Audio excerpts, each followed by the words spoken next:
Welcome to secondary steel making process. Now I am going to talk about one of the processes such as degassing methods, ladle degassing method, stream degassing methods, circulated degassing methods. Let me emphasize on ladle degassing methods. One of the ladle degassing method example, as I emphasized in the last class, there was a new technology developed combination of using EAF and VOD and AOD process. You can produce the variety of stainless steel as well as the high alloy steels can be produced using this combination of the process. And let me describe with the complete details of VOD process, vacuum oxygen decarburization unit.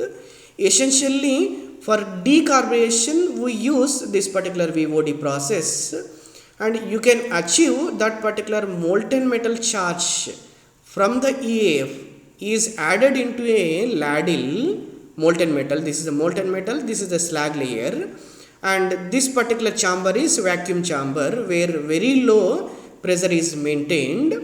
This is the connected vacuum pump.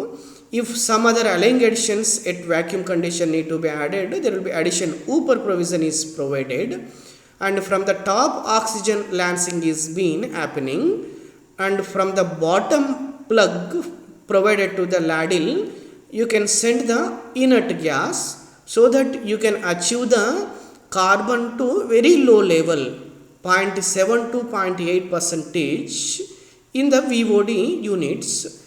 Normally it is the purpose of VOD is deep decarburization or to produce the high alloy steel grades with low carbon content, and when you are removing the carbon it should not affect the chromium reduction or chromium removal for the stainless steel grades. It is balanced since it is happening in the VOD process, and even at the temperature of 16 degrees Celsius temperature, carbon will be reached to the 0.02 percentage and chromium will be retained 15 to 18 percentage within 2 hours to 2 hours 30 minutes. It is one of the highlight point about VOD process. What are the main advantages of VOD process? You can achieve the extensive decarburization and you can produce the very low carbon steel and with not compromising the chromium loss. And if you want to produce high carbon alloy materials with low cost, you can also produce. There is a flexibility, and recovery of chromium is higher in the VOD process. And liquid steel, during this particular process there are chemical reactions, thermodynamics and kinetics are happening, which helps to chemical heating. No need of external source of electrical energy is required, and desulfurization is also improved further designing this VOD vessel, and improved inclusion flotation also, like the converting this particular VOD vessel to the tundish process and cleaning technology process, to converting the VOD vessel to the combination of inert gas purging from the bottom and oxygen gas from the top, converting it to the AOD vessel, you can achieve the desulfur. And this particular reduction process gives recovery of oxidizing elements such as chromium from the slag. How do you achieve it? It need to be chosen that affinity of oxygen supposed to be higher. Those particular alloy addition need to be added so that you can recover it back. Few of the examples are silicon alloy or aluminium, or you can choose lime or fluorospar. You can choose these things and you can recover this particular chromium in the melt. And let me talk about the modified to improve the desulfurization. As the advantage is told, it is been modified, improved condition. AOD vessel is developed. This particular AOD vessel principle is from the top oxygen lance usually happens is selected. From the bottom, combination of argon oxygen lancing from this particular tiers, side tiers, it is sent continuously to achieve the desulfurization, to recover the chromium, to reduce the carbon to the further level. It has been chosen. Let us know complete detail about this AOD process. The few glimpse about this particular process is, this AOD process primarily uses the for making the stainless steel as well as the high grade alloys, and it can also give the oxidizing elements to be recovered, chromium and aluminium.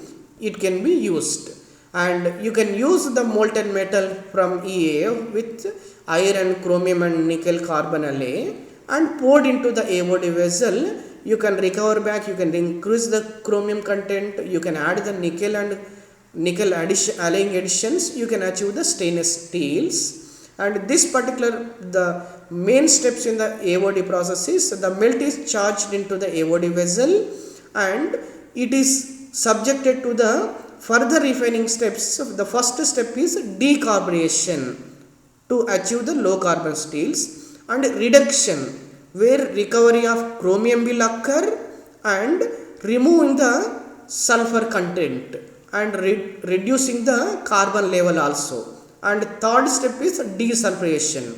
Let us talk about these three steps separately.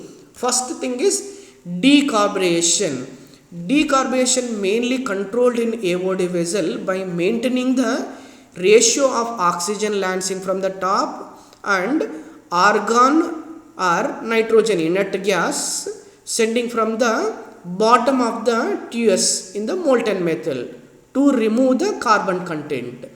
These particular gases blown, the oxygen gases are blown from the top, and from the tiers, combination of oxygen and inert gases are with using a kind of tube, or you call it as a side tiers. It is also called as a shroud.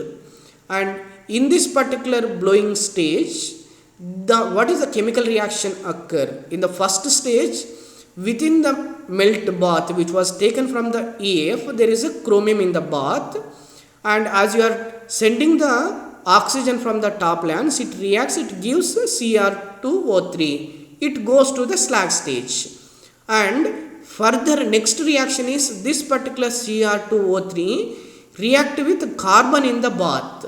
It gives the CO gas and chromium goes to the bath. It is nothing but recover back the chromium.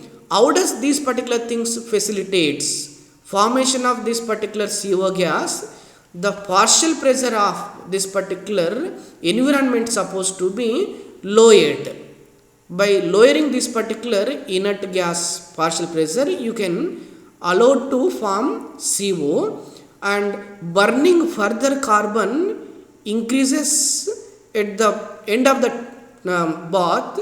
That particular end of the stage, you can achieve the 97% of chromium retained in the steel, especially higher oxygen affinity of the chromium, such as addition of the silicon and aluminium. You can achieve the 100% chromium back in the molten steel. And next step, reduction step. After desired carbon is reduced, further temperature levels are increased, and where oxidizing element such as chromium from chromium oxide which was formed in the slag will be recovered back in the reduction stage. How does it happens? Mainly you will choose higher affinity of oxygen than the chromium are chosen, such as silicon and aluminium. And repeating this particular important points, please make a note. And or you can add the lime or fluorspar, and this particular lime or fluorspar helps to driving this particular Cr2O3 and managing within the slag and keeping slag in the fluid nature and increasing the volume, so that this particular chromium way to providing going into the molten metal is created by the addition of these particular things also. And especially in the third step, desulfuration. How do you achieve desulfuration in the AOD vessel? That particular point, trigger point will be cleared here, that desulfuration mainly achieved by using high lime concentration addition, which was added from the top of the slag, and oxygen activity in the molten metal lowering. The sulfur in the bath by the addition of CaO slag form gives rise CaS. So that the sulfur is reduced, the oxygen will be retained, some amount of oxygen will be retained in the bath. Or the addition of this particular diluted sulfur is removed by the addition of the CaO, and simultaneously the aluminum silicon as allying additions are added to remove the further oxygen, that particular oxygen retained in the bath. Everything is compensated. The final steel, you will see that very low sulfur and very low carbon and very low oxygen and high alloy addition steel with chromium and nickel and stainless steel can be produced by this particular process. Think about this particular question, that main purpose of VOD vessel is to reduce carbon level further, and whereas AOD vessel is used for reducing the sulfur level further. Is it true or false? Think about this thing. Thank you.